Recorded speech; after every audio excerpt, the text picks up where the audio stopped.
What do you do when your life falls apart completely? Career gone, reputation destroyed, freedom taken away, everything you built, everything you were, erased. I think it is the ruin of all men, mediocrity. I just imagine this big line of blokes all lined out together, shoulder to shoulder, every male in the world, and there's a drum beating, and every time the drum beats, you either take a step forward, you either stay where you are, or you take a step back. We're meant for much greater stuff than standing still. This week's episode of Don't Let the Old Man In features Craig Williams. 15 years in the Royal Marines, a sniper in Iraq and Afghanistan, elite training that forges warriors, then a catastrophic decision born out of misplaced loyalty that cost him everything, including years in prison. But what Craig did next proves what's possible. He turned a cell into a classroom. His prison workout was running laps in flip-flops until his feet bled, because for him, movement became his protection. He walked out and he ran 230 kilometers across Swedish ice. He crossed the Sahara. He built a business from scratch because no one would give him a job. Now, this isn't a military story. It's a story of true resilience and discovering that your lowest point can become your launching pad. It's honest. It's raw. It's proof that reinvention is for anyone willing to do the work. I'm Pat O'Sullivan, host of Don't Let the Old Man In, and join me for this conversation about rebuilding when you have nothing left but yourself and discovering that's all you actually need. If this is your first time joining us, you are most welcome. And if someone has recommended this to you, tell them I said thanks. This is a podcast for men navigating midlife, the ups, the downs, the learnings, the reinventions, and how we can live a great second half of life. Think of this as your midlife learning podcast. And can I ask you a favor? Please hit like on whatever platform you're listening or watching this on and leave a review. It really helps. Here's Pat O'Sullivan with Don't Let the Old Man In, a podcast from the Wisdom Vault. Let's start here. You had 15 years in the Royal Marines, serving in Iraq, Afghanistan, experience in the Arctic region. You're a team leader. You're a sniper in the wars. When you look back now, what do you think of your service and your experience and all of that? You know, I think everybody is a little bit disillusioned and like where the country is going politically. And I'm the big extraction from Afghanistan hurt personally. It came at great cost to to myself physically, and mentally, but also friends. And just to sort of see this vortex appear from this mass, evacuation of Afghanistan did kind of make you think, what for? What was it all for? Yeah. What was it all for? And I look back at my service and I think I'm very proud of what I did and, the things that I did and the places that I went to, were great experiences and huge lessons and amazing people, brotherhood that just forged through hardship, which is, they're all incredible. But I do feel when Remembrance Day is a time when it hits, and people sort of say, thank you for your service. And I do feel a little bit, there's something resonates in my body and I don't know how I feel about it. So, although I'm very proud and in some cases very fortunate, in other aspects, it almost cost me everything. Yeah. So, very mixed, very mixed. In a previous episode of this podcast, we spoke to Matt Bunker, who was a captain in the Australian Special Armed Forces and later in the intelligence. And he talked about structure. And the structure of the military was so important for him as a young lad. He was a boarding school student, which gave him structure from quite a violent domestic family background. And the army and the military gave him a structure that he just loved. Was that similar for you in terms of the structure of military? I definitely perform best with structure. I love to structure my days, time blocking, planning my week, planning my month, all that kind of thing. But I'm also, I suppose, a little bit of a renegade because I also like to go against structure sometimes, if it's to my advantage. But I think lots of people benefit through structure. One of the things I always think about is the word institution, and it gets kind of gets banded around now in modern times as a negative word. Yeah. And I think in modern terms, it is a negative word because it's become, you think about institutions like a mental institution, yeah, or prison, or even the military. They're sort of discipline and hardship and rules, but without trying to forge somebody. But if you look at like military training, especially the Royal Marines, there's formation going on there. We're trying to create something, an elite soldier. We're trying to build them up. And if you look at the root word, where the institute originates from, it's the Latin for pretty much, within stature, how you stand, how you are, how you should conduct yourself. It goes to character, doesn't it? Character, exactly that. And so an institute can be a positive thing. And in years gone by, in ancient times, institutes were brilliant things. When you think about like the agoge, the training of like a Spartan warrior, all these rites of passage but we don't have that now. There was meaning there. Yep. And there's meaning in military training, but there's not necessarily meaning in prison. Does that make sense? Yeah. The structure, I think, is very good if it's towards forging someone, something, some character, instead of just like, you must do this or else. It's something I do wonder about young men, young boys today, and the benefit of national service. It gives a sense of pride in your country, gives a sense of contribution back. It also gives structure in the way you talk about it. It helps form character. This is not a political conversation here, so let's not go into that one. But I think it does also go to when you have a country that's almost at war with itself from a culture perspective. It helps break down that, because you're all the same place at age 18 or 19. And when I look at countries, say like Singapore as example, which does have national service, the society is one of co-contribution as opposed to competition with each other. Was that your experience when you entered the military in terms of, you were young when you entered, weren't you? Yeah, I was 17 and a half. I went at 16 and unbeknown to me, the recruiter phoned my mum and said, look, he might play rugby. He's got a chance of doing some A-levels. Let him do that and then come back when he's old. He's too young at the minute. And I probably was too young at that point. But I wanted to go as early as I could. So I did some A-levels, played a bit of rugby, never made it as a rugby player. I was going to join the Marines. So I went as soon as I could, before I'd even collected my certificates for the A-levels. So I was young. What you're saying there about like in competition, and you did feel like you're in competition, but actually there's no restriction on how many men there will take, but there is a standard for you to rise to, so the competition is actually with yourself. But you did do that thing at first day where you look round and some of the lads around me were older, some of they were starting to get grey hair, they were 28, 30-year-old, and I was just a young kid. They'd had full-time jobs. Some had spent years in the army already. Some had like chiseled bodies, like, the ultimate soldier, and you think, right, well, they're not going to have any problems. And then there was little chubby Craig in the corner, and who could barely grow a beard. He looked like whiskers on his top lip and what have you. But I got through, and what I found is like those other people that I was looking at and worried about and thinking, what chance have I got comparing myself to them? They started to fall away for lots of different reasons. There's lots of reasons why people don't get through that tough military training. But I did, and I kind of learned that comparison is the thief of a lot. We talk, the quote is a comparison is a thief of joy, but actually it's a thief of your potential success as well. You compare yourself to other people and what they have done. And I very much forged this idea that if no one else has done it, you can be the first. And I truly believe, you mentioned, one of our previous guests before saying, you completely underestimate your body. And I believe everybody has got all the resources they need inside them.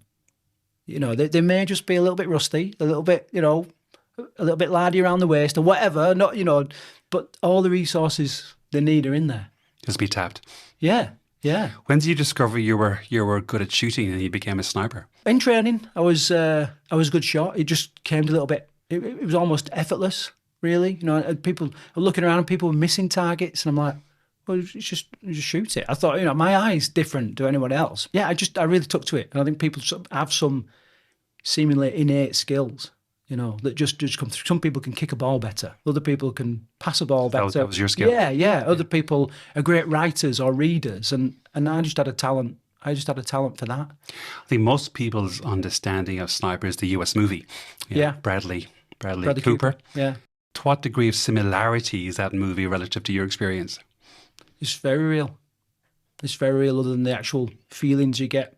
I see a lot of films and what have you, when people point, they point pistols and rifles at people, and they're quite blasé about it. I challenge anybody to have a weapon pointing at them and start mouthing back and being blasé. It just doesn't happen. Like the power inside one of those tiny little metal things is just immense. The potential that you're going to get hit by that, it completely, it creates feelings in your body that you just, rarely do you experience anywhere else. And I thought that video was very raw and very real. And it also showed other aspects of that kind of work where, the saying is that it's like 99.9% utter boredom. Yeah. And then 0.1% of like sheer exhilaration. And it's very much like that. Most of the time I kind of spent sitting on a hilltop, waiting. Waiting, watching. And actually the stuff that I did more of was like I just had more advanced optics than other people, and using those optics to find like weapons caches and, tunnels or bunker complexes and that kind of thing. So what struck me about that Bradley Cooper movie was the a lot of waiting around, as you said. Yeah. It appeared to be a huge emotional self-regulation on his behalf in terms of how does he manage himself the whole time to get that one shot or whatever he had to do. But also the self-regulation at the moment when it counts. Like what a lot of people don't understand is that there's so many sort of mathematical calculations going on at that moment. And also the idea of like repetition, just kicking in, where the trigger pressure must be exactly the same. The follow through should be exactly the same. The breathing should be exactly the same. To do that in heat at the moment when it counts is tough as well. There's another aspect, which kind of hit me more later, was that when it's just like a tin can on a wall and you're just plinking away with an air rifle, that's very easy to do. When there's a person, a son, a dad, a granddad, in the aperture of a scope, that's a very different thing to do. And one of the things that come out in military training is that if you come under effective fire, like hit the ground. Why? Because people tend to shoot a little bit high when they're aiming at people, because there's something innate. It's a human instinct to try to not hit them. You almost like second guess it, which is very. That's very interesting. Yeah, it's very daft. Said it before. Yeah. So you have to hit the ground, because you just and hope that they just don't miss you. So you had 15 years there, and obviously you left. But what led you to decide your time was up and wanted to go elsewhere? Well, I left because I got into trouble, so I was services no longer required was the term on my discharge certificate. Just a lot of things through life, through the Marines took an effect, and mentally I was struggling quite a bit. I was starting to question what I was doing. I talked about humanising things before, and you're conditioned in the military that it's a target, it's an enemy, And at some point along the way, and I think around the time when I had my first son, things started to change, and I suddenly started to think that no, this is a person. It is a son. It is a dad, a daughter, or whatever, And it humanised it all, and I started to struggle with it. I also started to get reckless, and I started making silly decisions on operations where I'd put myself in more danger than others to kind of protect them, but it also, I think inside me, I was kind of struggling with a little bit of self-worth and value, and I think it would have been far greater for me to try and work my way out of a minefield, for example, than other people, and or the lads that were underneath me. So I became very reckless. I got into trouble with the police, which no doubt we'll talk about in a bit, and I was sent to prison. I was sent to prison for 5 years, which at the time was just like I lost everything, my career. I got 3 commendations in the Marines that felt worthless because now I was a criminal, and I was being sent to prison. Obviously lost my job, lost my career, lost my house at the time. You got involved in a gunfight of some kind, didn't you? Yeah, so basically a friend of mine told me a story that his cousin had been sold some dodgy drugs by this local drug dealer gangster, and by all accounts he was untouchable by the police and nobody was doing anything, and it just didn't seem like justice. And he kind of asked me to help go and teach this guy a lesson, basically. And for a long time, I kind of batted it off. I was like, no, it's just not really me. It's not really me. Understanding that it wasn't right. But he kept going. And on my last deployment, this guy, he didn't deploy with the rest of us. This guy was in the Marines as well. And and he did a lot for my wife at the time. He lent her money. He looked after her. He made sure she was okay whilst I was away, and that all built up a lot of obligation and debt. So when I come back, he was like, "Look, you kind of owe me a little bit," and I was like, "Do you know what? Fuck it. Like, we'll just do it. Get it done, and then that's it." So basically, the idea was to just go and teach this guy a lesson and just burn out his car. He had a big posh car, big posh house, CCTV everywhere. All through ill-gotten gains, whether that's right or wrong, I don't know, but this is what I understood at the time. Understood that he was a bit of a big time gangster in the criminal world, and therefore would be armed, which was true. It was right. Therefore, You were armed too. Yeah, we're armed too. The big thing was I felt completely at home. I just felt I was in exactly the right place. You mean in the moment of attacking that guy, or you mean the subsequent prison? In the moment. Right. Well, you trained for that all your life, didn't you? For an offence like that. Yes. But it's about environment, isn't it? In Afghanistan, it's the right environment. In the streets of the UK, it's not right. No. This is right. It really hit me in the moment, there and then. For everything that I was battling before, and just before, in that very moment, then I thought I've made a huge mistake. When did that hit you? Was it in the moment, or a minute afterwards, or a week afterwards, or when? No, in the moment. The moment, albeit probably lasted a few minutes, felt like hours. As I was just, all these thoughts went through my head. Time just slowed down. And I was working through drills that I'd been taught and learnt and conditioned into using.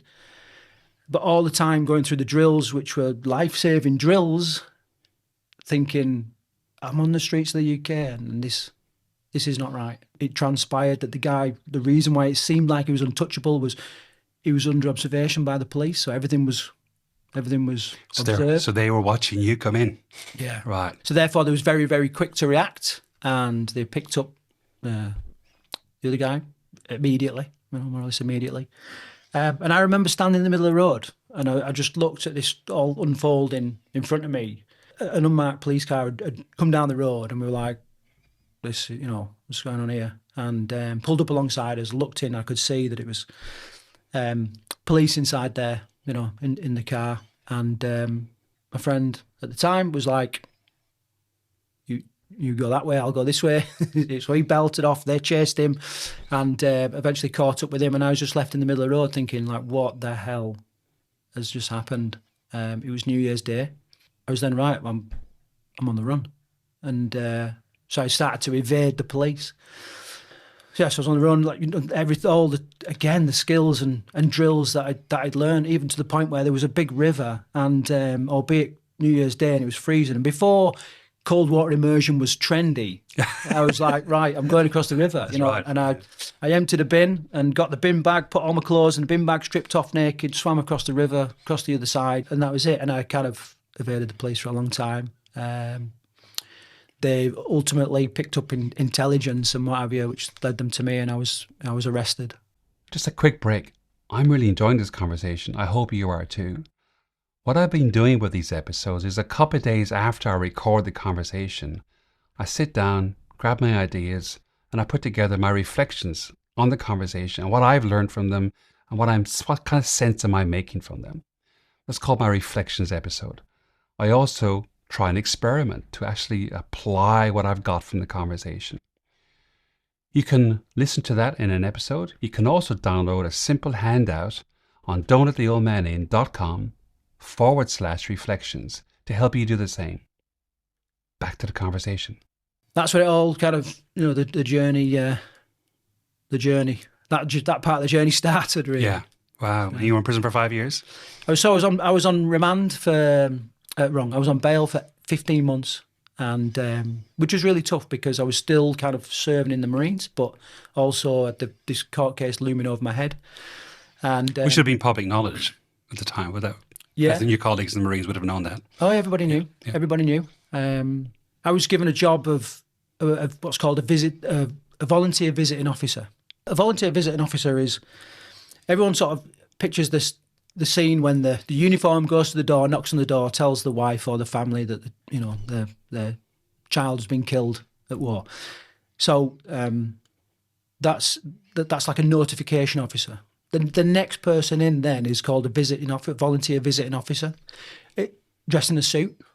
So the idea is that any anger or any emotion is aimed at the uniform that goes first, and then the volunteer visiting officer goes in with the softer hand, looks after the family and all that. So I was given this role, which was the privilege of my life. At a time when I was in such depths and despair, helping people that were in, worse situations. And it weren't just death. It was, amputees, people that had been picked up gunshot wounds, all sorts of different things. And now that job in itself was very stressful and very raw and hard, coupled with the fact that I had all this other stuff looming over my head. And it was very tough times, really tough times. Why do you say it was a privilege of your life? Just because I think we're all pre-wired to help other people. I think deep down we've all got this drive that we could help other people. We be of service, I suppose we would call it. And I had people sort of that the world was falling apart, and just to be that person to kind of steady the ship for them, offer them help, wherever it is, even if it's a few words of encouragement, or just sorting out a hotel whilst they're visiting, their loved one in hospital or whatever, was just incredible. It's interesting you said earlier on, you said comparison is a thief of joy, which I completely agree with, except for when you are in the depths of your despair, comparison can be really helpful, as in, my life's tough, but God, they have it a whole lot worse than I do. Yeah. It does kind of elevate you out of that sense of despair, which just sounds like, at least momentarily, that did it for you. Yeah, it did. I mean, everybody needs some kind of purpose, don't they? And at that time, I had very little purpose. I mean, I'd just picked up my dream job, right? So I'd just been, not long, picked up a job as a troop sergeant, which meant that I would be taking care of 30-odd young Marines, that perhaps not been to an environment like that before. We're going on a very, very kinetic operation. This was the job that I'd kind of been waiting for, and I just picked it up, and then I lost it. Someone else went in my place. And at the time I was like, I don't know where life's going now. I don't know what's going to happen. I really, but that was like, it didn't matter because such and such in Liverpool just lost their son. Just lost their son. And I need to get there for them and, and look after them. That's why I say it was a huge privilege. Yeah. Not many people come onto a podcast and say, I've been involved in a gunfight and went to prison. But thank you for telling us your story. What was prison like for you? Prison was tough, especially the first few days. Everyone thought I was an undercover copper, which I think just because I held myself differently, because like I would chew, I was polite. I kept myself clean and not saying, all prisoners are like just toe rags and that. They're not. You meet all sorts of different types of people. But I was very different. I handled myself differently. And through years of conditioning service, discipline and whatever, I was very different.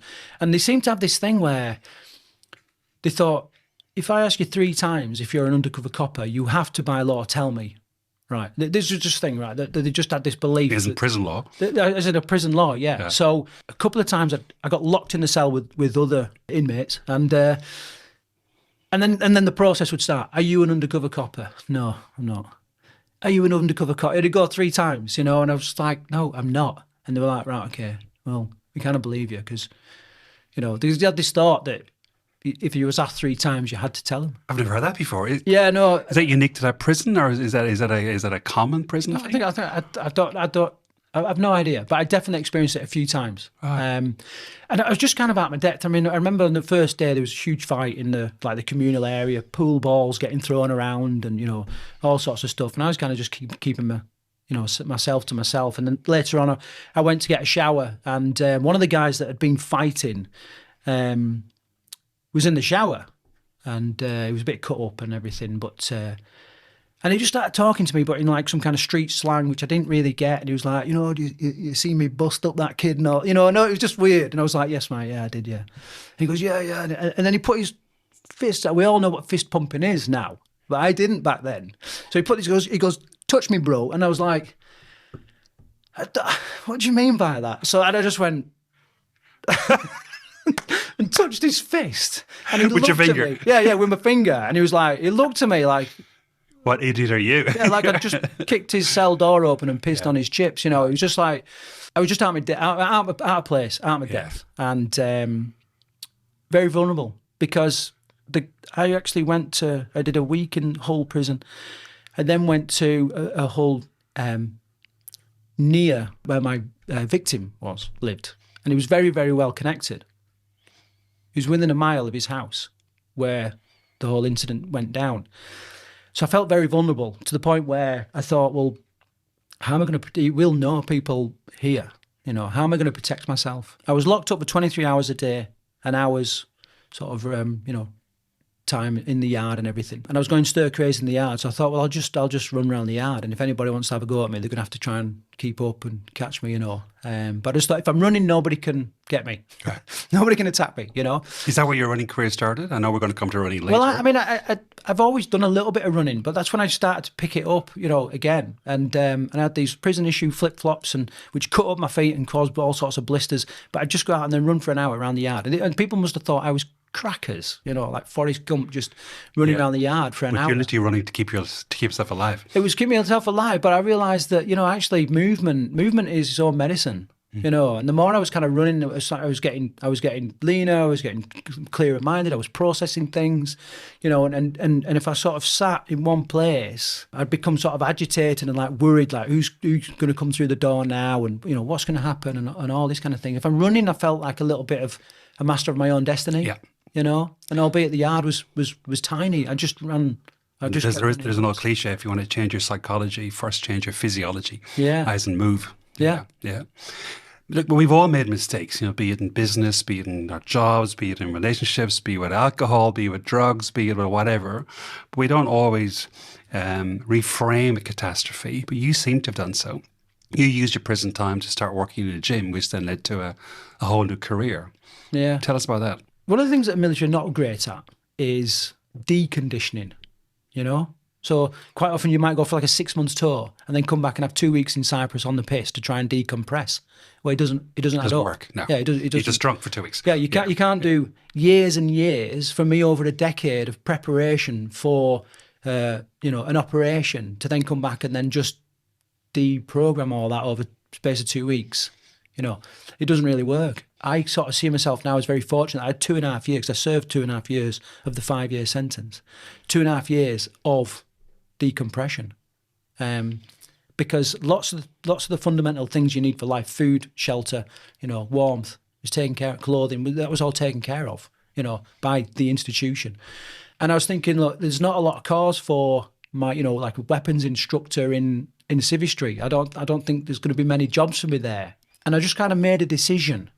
And a decision is key. Like the choices and decisions are different, but I made a decision that I was going to wring this system dry of everything I could get from it, because it's the only thing I could do. We used to get education grants in the military. I never used it. It was available, but I never used it. When I got in the prison system, I did every course I could and threw myself into it. I suddenly discovered that I was good at learning. Like I could learn rapidly, and I was turning out courses which should have been 6-7 weeks, within a week, and then moving on to the next one. And I was doing computer work and all this kind of stuff. And I built up a CV, I suppose, because I didn't have a lot of civilian qualifications or even civilian experience. And so I made the decision. Sounds like you became almost obsessed with learning. Became obsessed with learning and running. And that's what I did, course after course after course. I was very fortunate. I think everybody needs a significant male, I'll say, in their life. It can be female, but a mentor, let's call it. And I was very fortunate. There was ex-Marine officers working within the prison. Now, they never gave me a helping hand, but they gave me opportunities. So they didn't go out of the way to make my prison service. Yes, and you weren't special. Yeah, I wasn't special. Yeah. But I got opportunities, you know, and it made a huge difference. I shouldn't have really got a job in the gym, but I got a job in the gym because there was like, no, this kid was obviously, you know, he's in the Marines. There's obviously something about him. Like, let's get him in the gym and, you know, and give him a chance. That's the thing, you know. Did whatever fitness courses I could do, and I just thought, right, okay, this is something that I might have when I get out. Am I right in saying you also embraced counselling and therapy while you were in prison, or was that afterwards? I tried to get help in prison, but because I didn't have a drug problem, I have drunk in the past, you know, binge drinking culture when you're younger. I've never done drugs. I've never taken any drugs.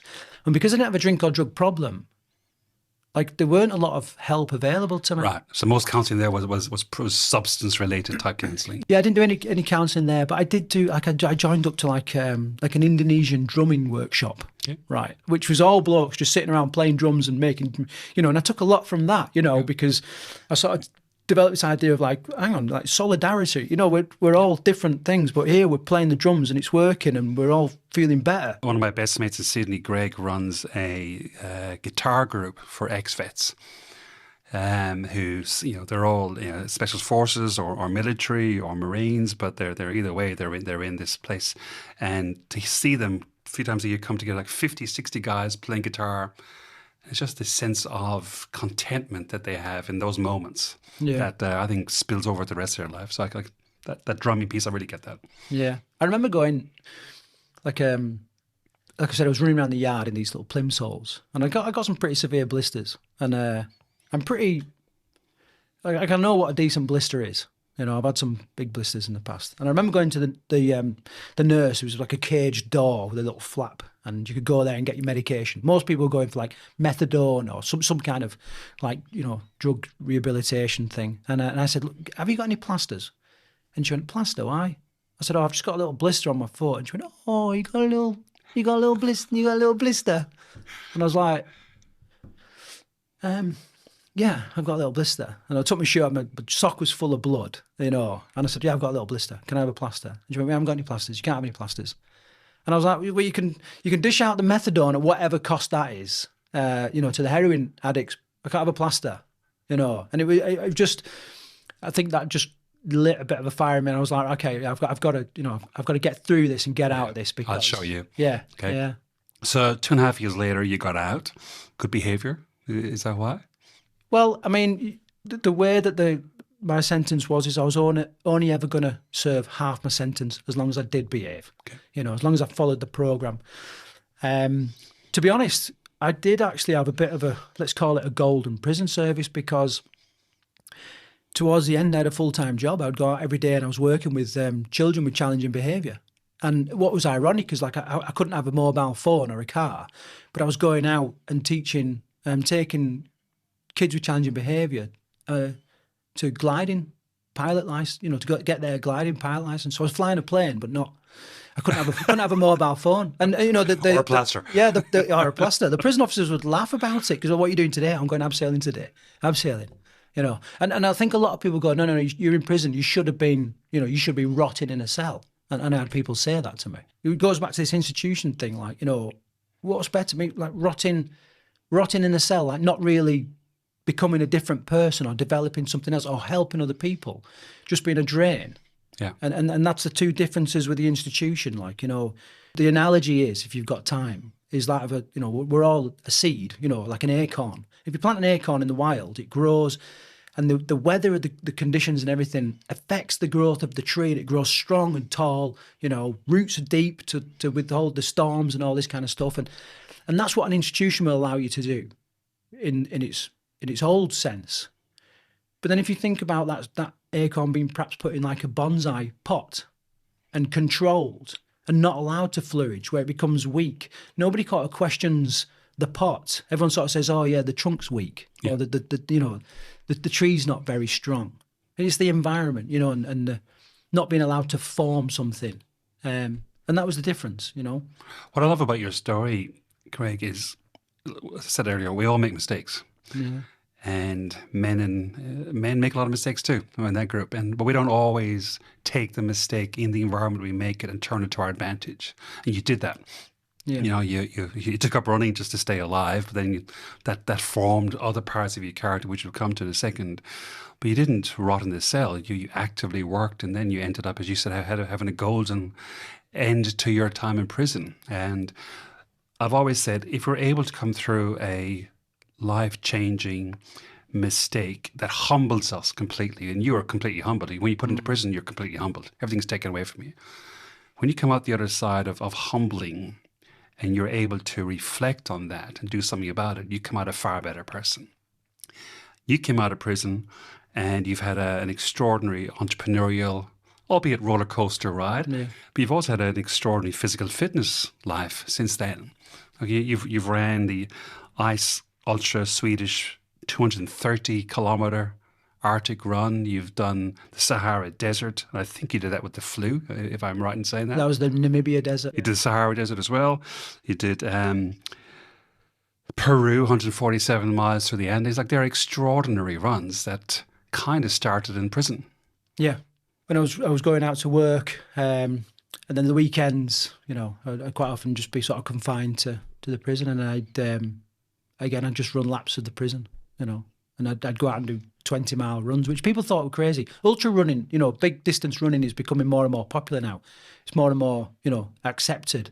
But at the time, that was crazy for some people. You know, they do 5K on a treadmill, and that was a run, you know. And and I just became, you know, I just not really obsessed, but I just found out I did it, and What were you chasing, do you think, when you started doing those? I don't know, but I have a theory about life that, you know, everything's a bracket, right? We sort of think that it's just a point, but I sort of see it as a bracket.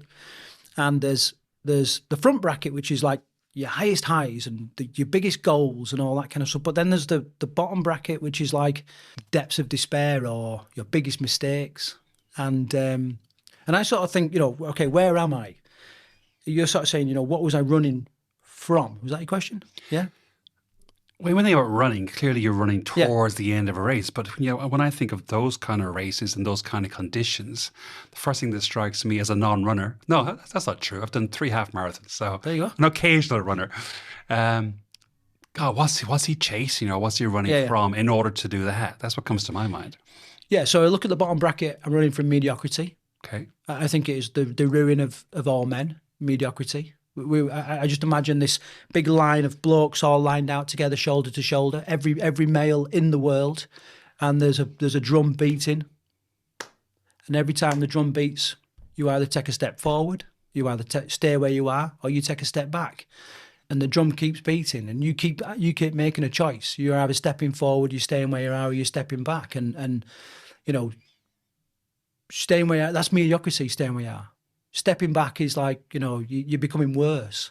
We need to be stepping forward, because at some point, your sons, your grandkids, you know, your granddaughters, whatever, they're going to join the line, and they're going to look and they're either going to go, what's Grandad doing? You know, he's doing really well. Look where he is. Or they're going to be like, why is Grandad back there? You know, and it's a sort of maybe a strange way to picture it, but I just think like mediocrity is like just standing still. Like we're not meant for that. We're meant for much greater stuff than standing still. Of course, you know, you get a little bit of adoration, and like people find it crazy that you've done, you know, these big events and what have you. But what I took from it was like exposure to the elements that you don't get in modern life. You know, we call it the living room, but you're not living, are you? You're dying. You're sitting there watching telly. You're dying. Eating pizza. Yeah, you're not living, you know. But I find that when it's the harshest icy conditions, or the jungle, or the desert, or you're looking up at the night sky, or whether it's, you know, the environment itself, the wildlife, that's when I feel alive, you know. And I tell stories of when I was in Peru and I brushed up against a tree and I had an old spider's nest on my arm, you know, little babies biting me, and I had to duck my arm in the water to get all the spiders off. And people think, you're crazy. I'm like, yeah, but I'll never forget it, and never will you. You know, so you've dined out in that story a few times. Yeah, and they're just incredible moments, but you don't get those moments until you step away from mediocrity And the reason why I do these big events is because it's the opportunity to do that, but also by being supported at the same time. It's an organised race.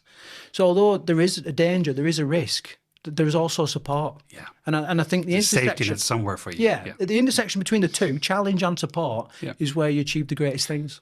Let's just pause for a second. If you've made it this far, it must mean you're enjoying the show. We want to keep bringing you awesome conversations, but algorithms are like needy toddlers. They demand constant validation. So if you're liking this, please hit the like button, the follow button, the subscribe button, whatever button.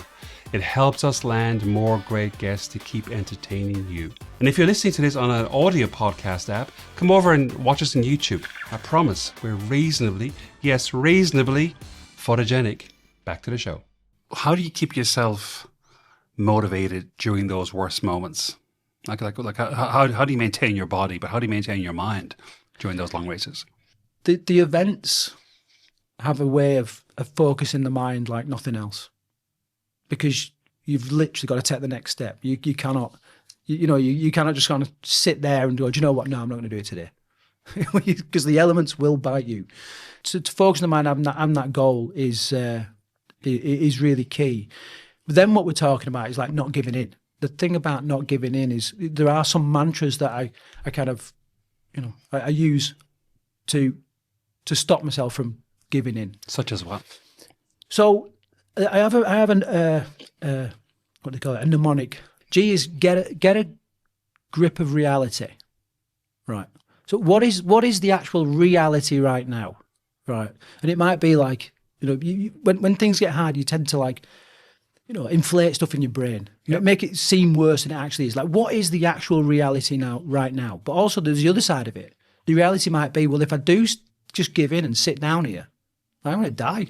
The sun will bake me, or the ice will freeze me. What is the reality right now? Sometimes it's not as bad as you think it is, and sometimes it's not as good as you think it is. Yeah. But either way, you need to move. Okay. The R is to remember your why, because there was a reason why you put yourself there. Whether it's to get the medal, whether it's to find something new about yourself, whatever it is, there was a reason why you put yourself there. Don't forget it. And the other thing is, remember what other people have given up for you to be there. So quite often I would go and be these races, which is a huge privilege. And my wife was looking after the business and the house and everything back home. And I'm just going to jack it in. Yeah, can't do that. Yeah. So, remember those two things. The I is influence what you can. At that moment, there'll only be certain things that you can influence. Stephen Covey, in his book, 7 Habits of Highly Effective People, he talks about 2 circles, the circle of influence and the circle of concern. The thing about the circle of concern is it might worry us, but there's nothing we can do about it. The weather, the conditions, the distance, all that kind of thing. Whereas the circle of influence is all the things that we can actually have an effect on. The issue is the longer you leave it, all those things in the circle of influence will end up in the circle of concern. Yeah. So, think about that. What can you actually do? Can you sort your feet out? Is it your feet that are hurting? Can you sort out your hydration? Maybe you're low on salts, whatever it is. What can you actually influence in the moment? Maybe you literally just need 20 minutes under a tree in the shade, and just to cool down and to kind of, get yourself together. But influence what you can. And then the T is take the next step. Because every journey is just a series of small steps.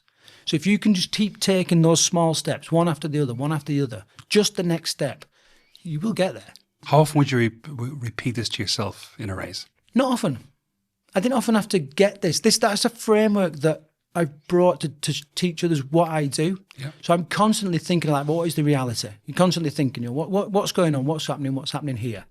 I have these like little mental triggers. So write your wife's name on your wristwatch, or have a picture of your kids on your walking poles. You know what I mean? My snowshoes, I wrote my wife's nickname on the front of the snowshoe, and every time I'm walking up a hill and it's hard, I could see her name. And there was a love heart and a kiss, and just little reminders of the things people have given up and the reason why you're doing these things. These little reminders there. But ahead of time, I would create if-then statements. Yeah. So if this happens, then I will do X. Yeah, if this happens, I'm going to do this. And the idea is that we create these little mental flags that when things go wrong or start to go wrong, first of all, we recognise it because we've thought about what it might look like, feel like, and, you know, and manifest itself. Even the unexpected, you know, because you think, well, you can't make if-then statements for everything, but you can have one that's, if something unexpected happens, then I will do this, you know, and then just take the next step is just a constant thing. Just don't worry about the mile you're in. Just think about the step that you've got to take next. You know what I love about that mnemonic, and I'm going to rob that from you if I can. Take and it. Use it if I can. It's brilliant. On so many levels, there's so much in that mnemonic and those 4 statements you have there. Going back to 2020, 2021, when COVID hit the world, and as you know, I do a lot of work with leadership teams. The teams that had previously done some scenario planning for unexpected events, so the teams that survived COVID easily, it was difficult for everybody. And everybody hit the same level of unexpected complexity in the world. And you may or may not remember, but in Australia, where I am, parts of Australia were shut down, like Melbourne was shut down, the longest shutdown in the world. Yeah. But the leadership teams of organizations who had previously done some sort of, if this happens, then we will.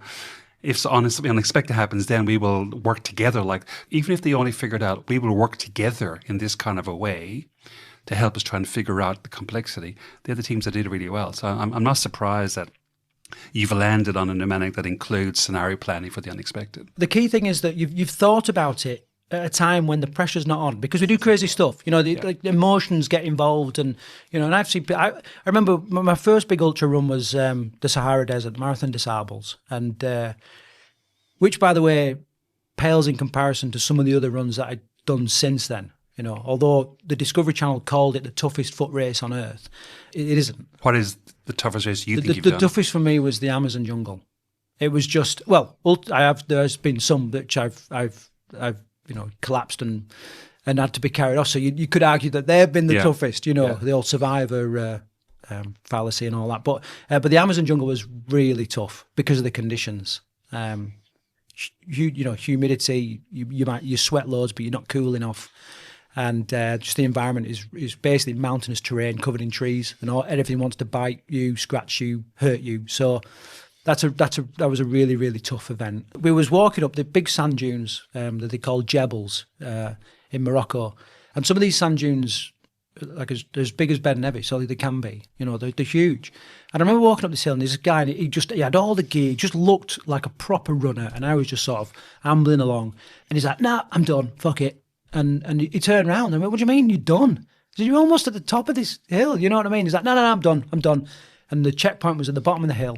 And he said, I'm off. I was like, "Mate, you're not." And I tried to get him to stay with it. I said, you know, think about everything that you've done to get here. And he'd remortgaged his house, you know, and he was a really experienced athlete. He'd done loads of Ironman events and all this kind of stuff. And he just turned it in, you know, he just like, I was done. And I think it was because, like, he'd not really thought about the reality that it was going to hurt, it was going to be hard, you know. But as with everything, these things pass.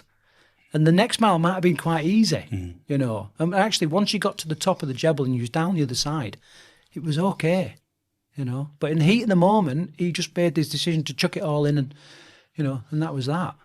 Because these things always do pass.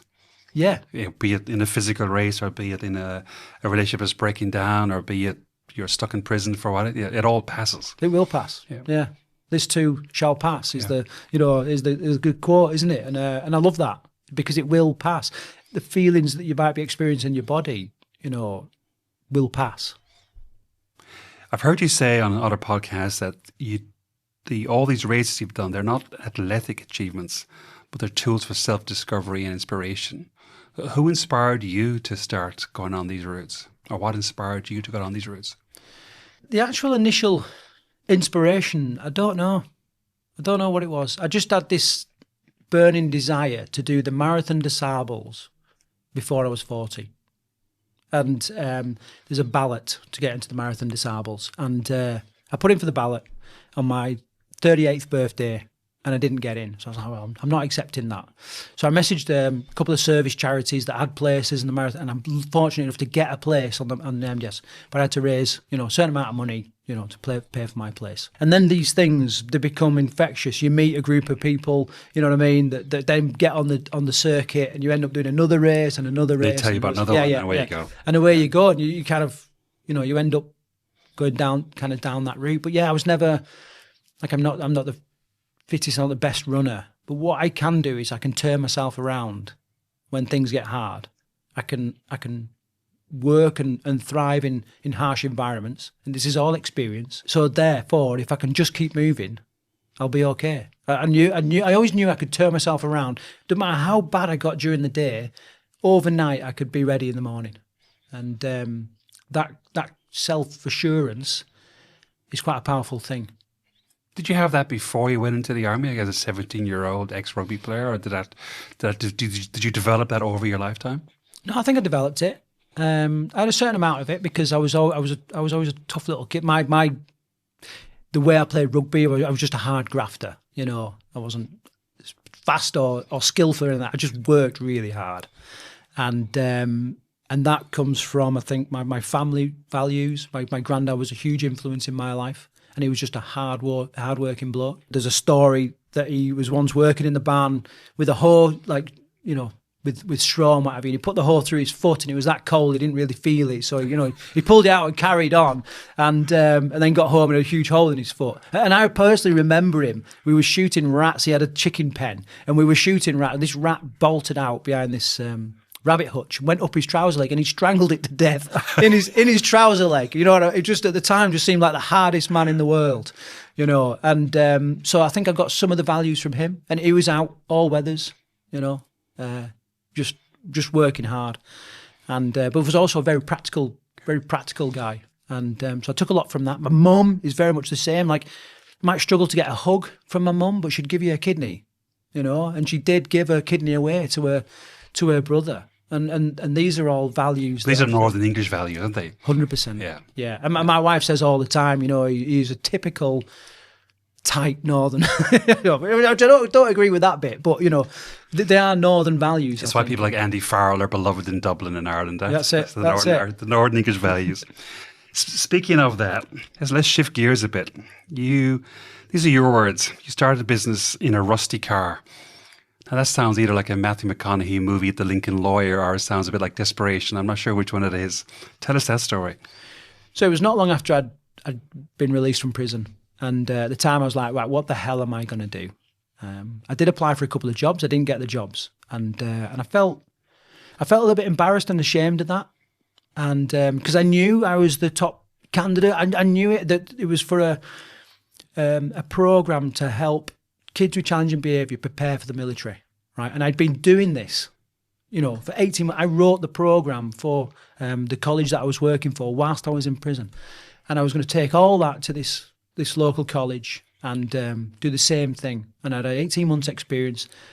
I'd even got these in essence, naughty kids, solo pilot licenses in glider, all sorts of stuff. And I didn't get it because of my criminal record. And I understand that, but it hurt. So I thought, I'm never going to have a job in my life.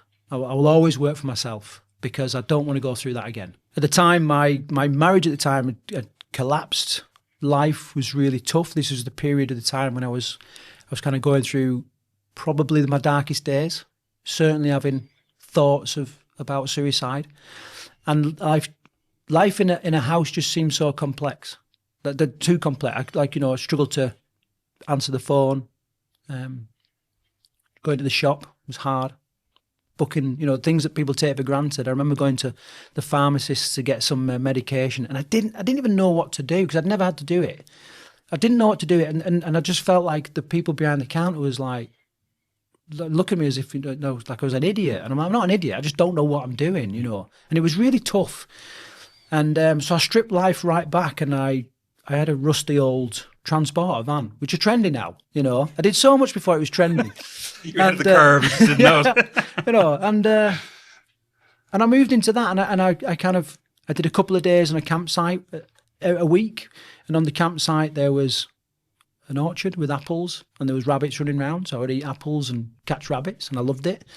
And I would wash in the river, and then have a couple of days kind of just like stealth camping around, which they call it nowadays, but then it was just like being a rogue, I suppose.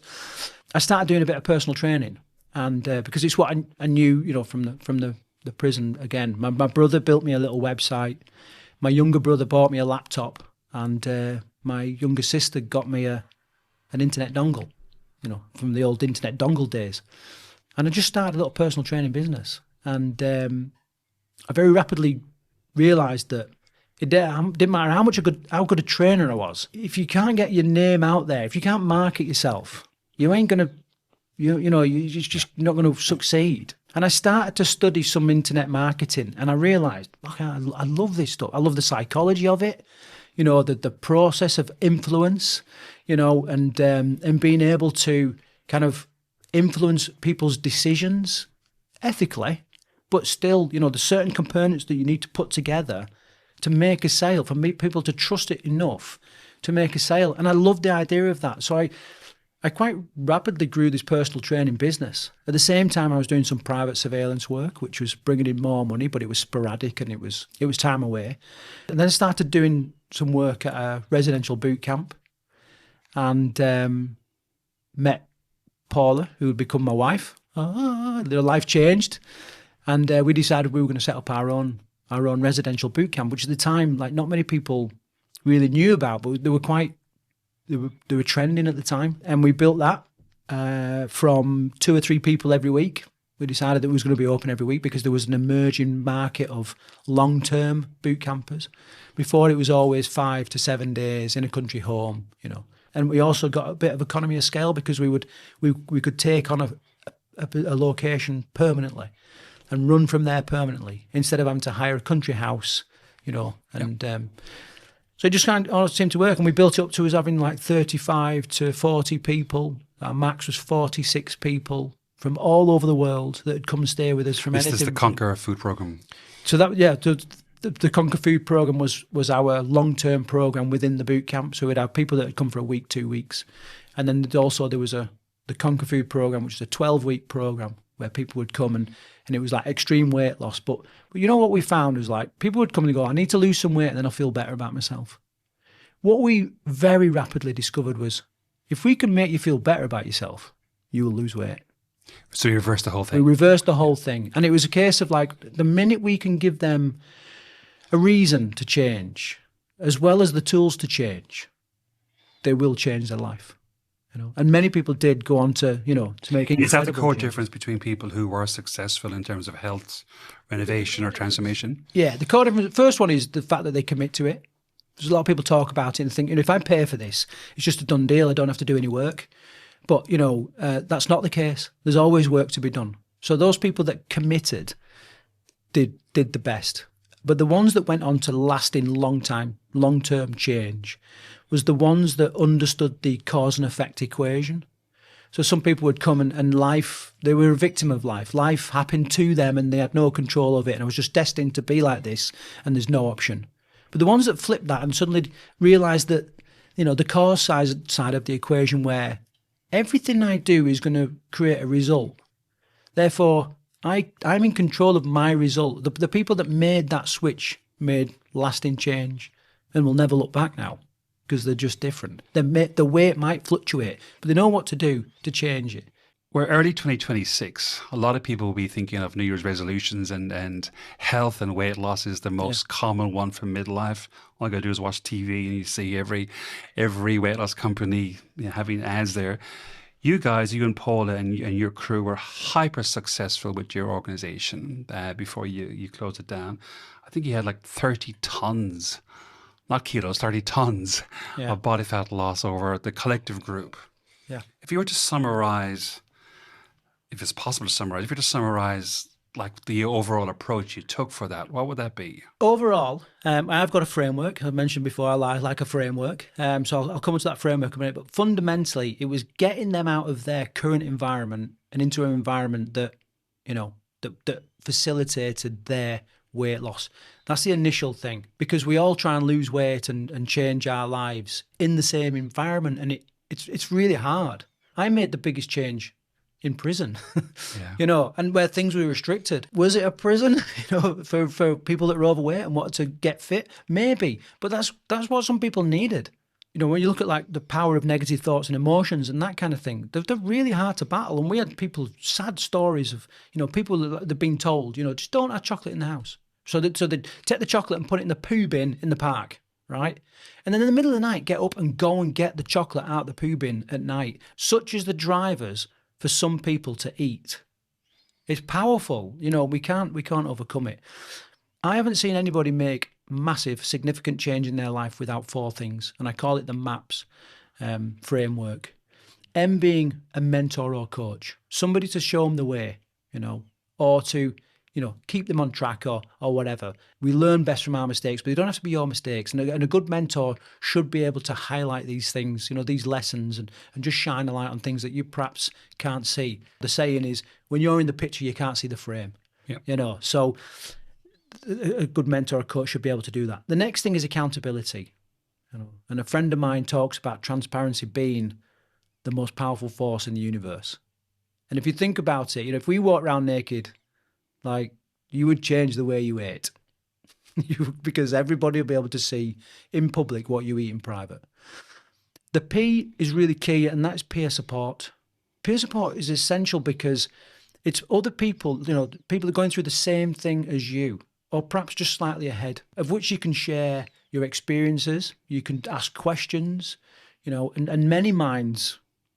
It's just such a benefit of having many minds in the same situation.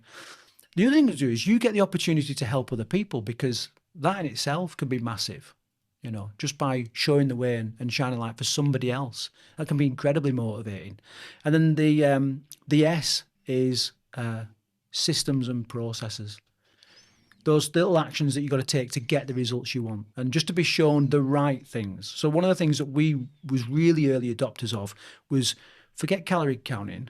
We've tried that. It's never really worked. But what does work is controlling your insulin, because insulin is the fat storage hormone. So if we control fat storage, we can control fat usage. And if we control the hormone that either turns on the switch or turns off the switch, we can get you to lose weight. And it's a completely different way of thinking. So were we measuring insulin? No. So what we did was we had, because obviously so many different people that have so many different requirements, and this is part of the problem. There's so many different diets, and someone say that worked for me, and someone might go, well, that didn't work for me, because we're all different. I mean, I think there's 13 different types of human stomach, which is just crazy. We're all sort of blends of chemistry, really. So we're all different, need different things.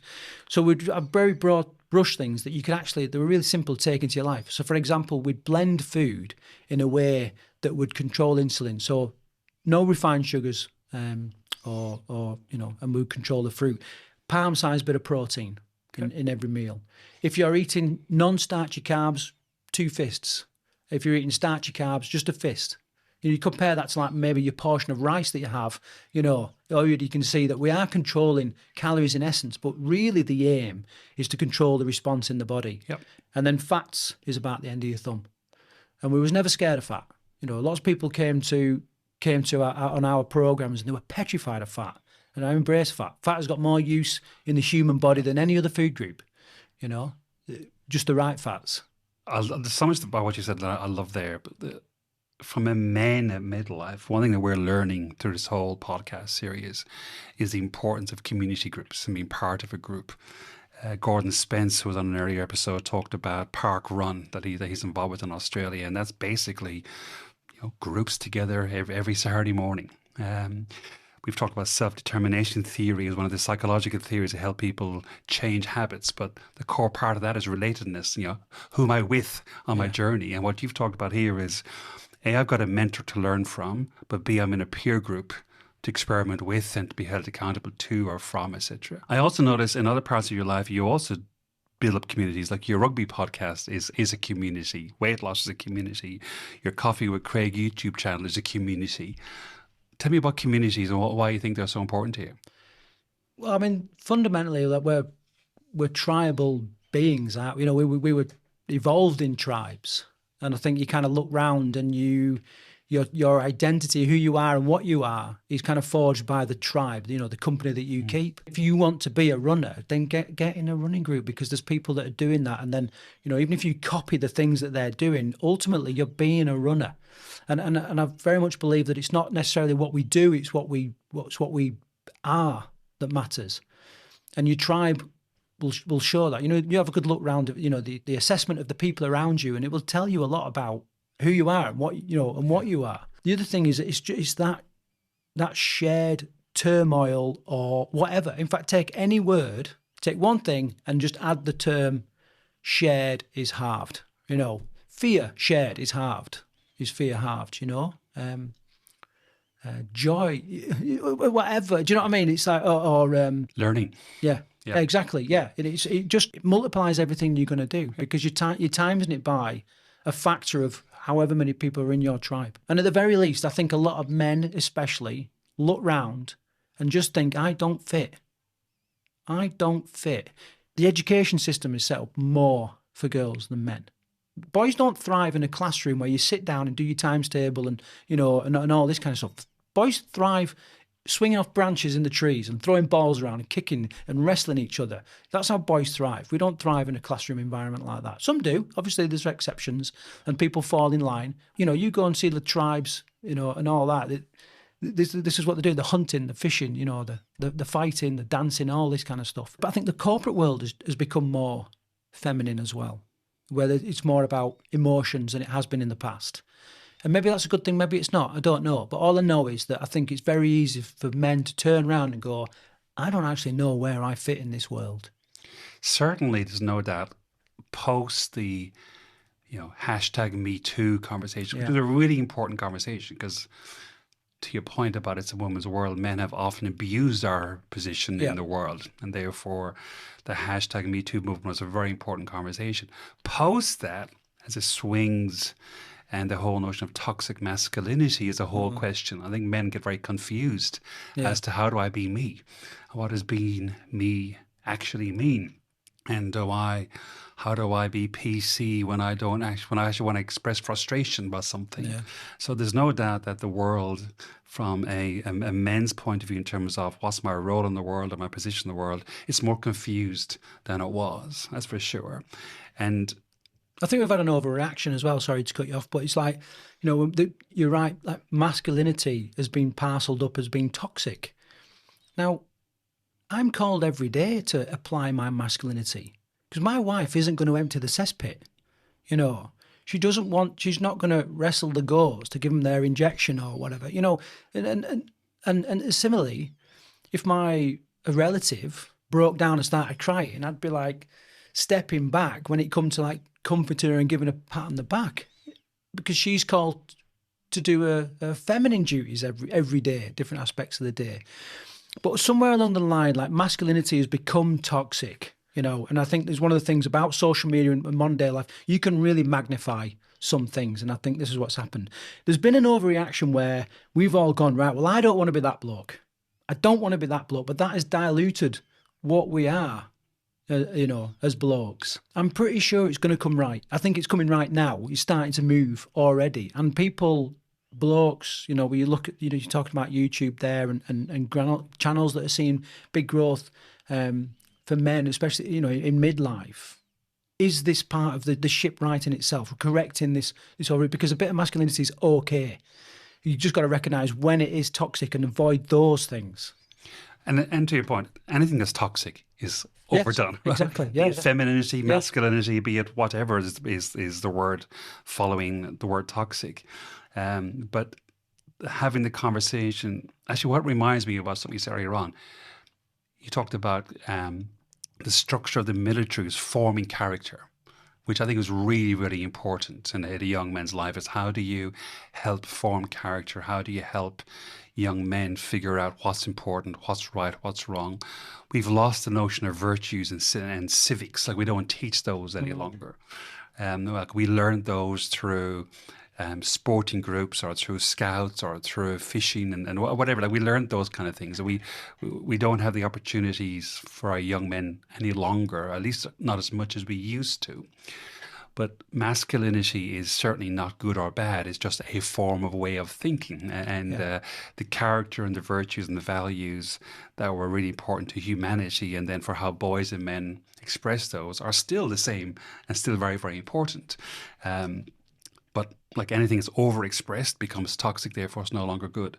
What I'm enjoying about your YouTube channel, Coffee with Craigo, is you're expressing concerns that many men have at midlife. And when I watch some of the videos that have gone like gangbusters on your YouTube channel, Coffee with Craigo, for anyone who's listening, Thank you. Craig O at the end, and watch the comments that people are making, you're tapping into something which is, for some men it's a question of, for some men it's despair, for other men it's I'm confused. Or recently I heard you talked about guilt and shame, and how do you leave stuff behind, and how do you let go of stuff in the past, which is a really important conversation. Where are you going with that channel, and what kind of reaction are you getting from it? I've had an incredible reaction. I dare anybody to, pour himself a glass of wine or, a beer or whatever, and just sit and read through some of the comments. They'll break your heart. And fundamentally, there's a load of men out there, and some women have commented as well, that are really, really struggling. And if they can just sort of sit and watch one of my videos and feel a little bit better, or feel enough strength to just take that next step, then that's what it's all about. I wish I could say there was some mass strategy behind it. There's not, other than I just think I have a message to share, and YouTube provides a great platform to do that. And it's been well received by a lot of people. There are things that I want to do with the channel. I poll sort of the audience all the time and see, where are the holes? What experience can I bring to that group? So, lots of people before were saying, I just need a bit of a kickstart with my motivation. Right, okay, well, let's just do like a little 14-day blast. Get some motivation. 14 days is a good enough time to kind of start creating some habits. Depending on what the habits are, you might need longer, you might need less time. But 14 days is a wild stab in the dark, and and it's small enough that we can apply ourselves to it and see it through and grizz our way through. We have to do something until we want to do it. There's always a change there. I want to provide the opportunity for blokes to get away and experience all those things that we've been talking about, like the MAPS framework, especially the peer support.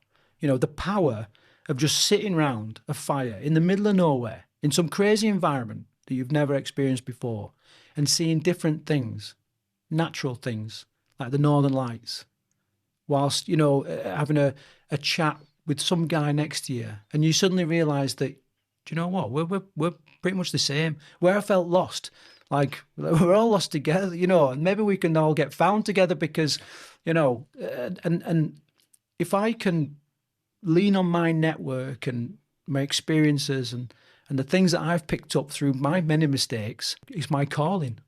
I don't think I can move on to the next life or whatever happened, whatever your beliefs are, without sharing that. And that's what it's about. Well, it's working. As I said, I'm in Wolverhampton, a long way from Sydney, to chat to you on the back of that channel, which I'm really enjoying. Coming to the end of our conversation, I've got a few more questions for you. You're certainly someone who is not letting the old man in, which is a philosophy of life that I absolutely embrace.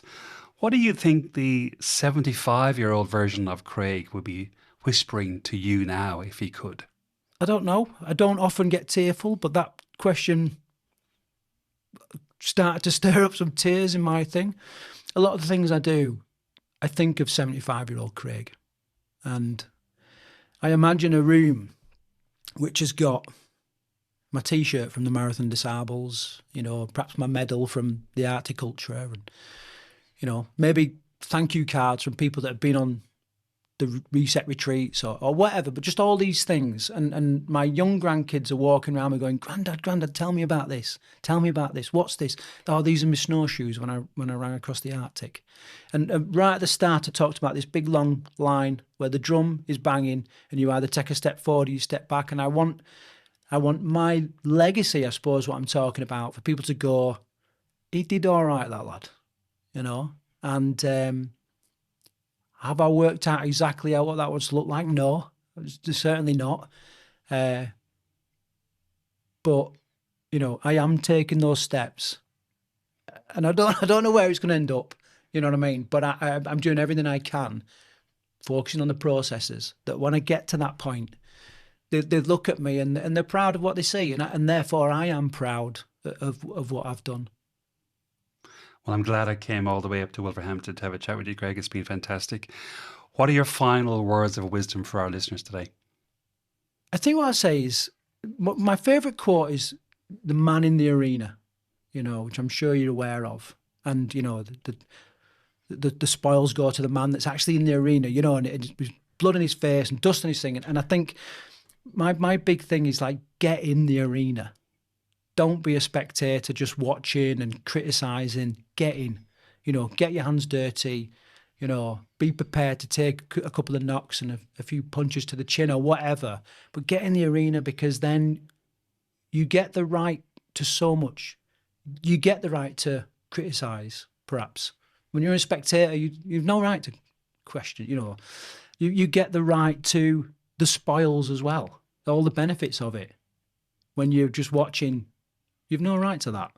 So that would be my big call to action, I think, is in whatever way it means to you. It might be in business, it might be in family, it might be in physical challenge, mental challenge, whatever, but just get in the arena.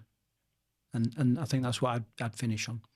Well, you're someone who's proven time and time and time again, it's never late or too late to get into the arena. And even if you're in the wrong arena, you can still make use of that. Yeah. Craig Williams, it's a pleasure. Thank you very much, Pod. Thanks. Thanks for listening or watching, depending which platform you're accessing this podcast on. I hope you enjoyed it. I really got a lot from that conversation. And I will record a short episode next on what I've learned, my thoughts on the conversation, some reflections. And I'm going to do an experiment based upon what I've learned today.